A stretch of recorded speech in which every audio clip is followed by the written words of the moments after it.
Hi, this is Jim Bueller with DIY Anyone, back with a Valentine treat for you today. And this is part of the Chic for Cheap challenge with Christi Creates. I love Christi. She is so wonderful. And Sammy from Unicorn Dust Designs, another amazing creator. I love all Sammy's stuff as well. So I looked at, there was a wreath at Target for $26.99, and I was able to reproduce it for about $5. So I first sprayed one of the Valentine heart shapes that you can get at Dollar Tree for $1. And I sprayed it in the hammered copper and then let it dry. And I didn't actually even bother to spray the back. It was the green, but you really couldn't see it. And it came out beautifully. Let that dry.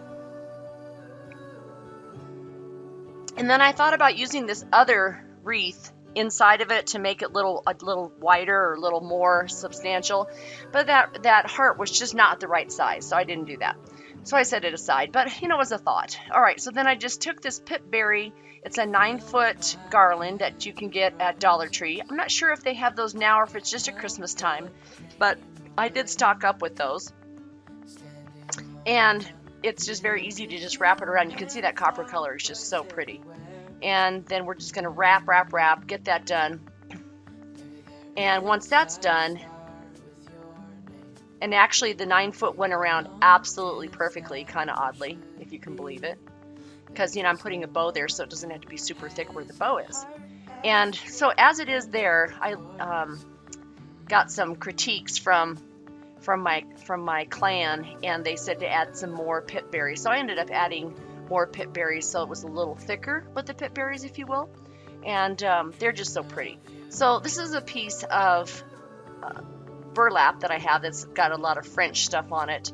And I'm going to make this the back part of the bow. Unfortunately, you don't see a lot of it, but I thought it would just add something cute with it, with the wreath, just to do that. And I just frayed a couple of edges of it.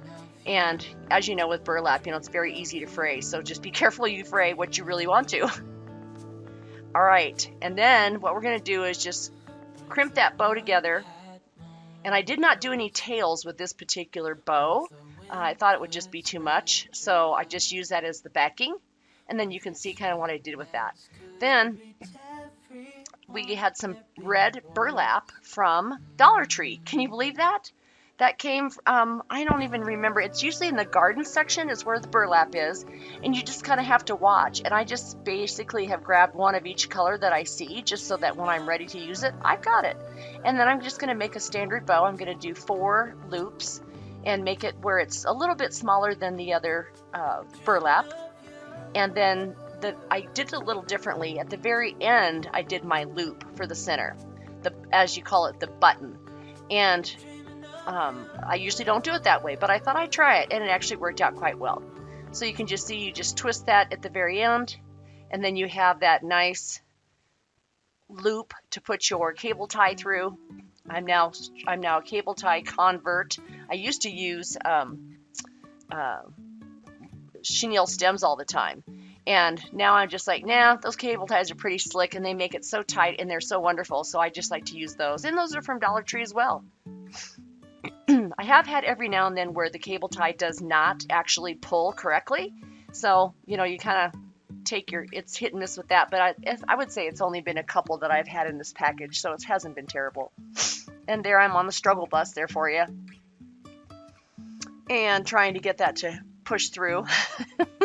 Then finally what we're going to do is I'll clip off the back of those red ties, and then I'm going to use another tie to go through the wreath itself to cable tie that on. And the reason for that is I don't want to glue that, because then I could take this off and use it for something else, something different next year if I want to. Now the boxwood is what I decided. The wreath on the Target thing had a little kind of, it almost looked like a holly leaf that was woven through that, and I didn't have anything like that in my stash, but I thought these boxwood ones were kind of just really dainty looking, and so I pulled one off and then I cut it apart. And then what I did was I tried to make it where each time that I glued a piece on, I made it where it had the tail of it covered up. So here's the final. Theirs was $26.99 with a bow that I think does not match, just my opinion. And then here's mine for $5. And I think we did pretty well with duping that. So thanks to Christi and Sammy. And hope to see you again soon. Take care.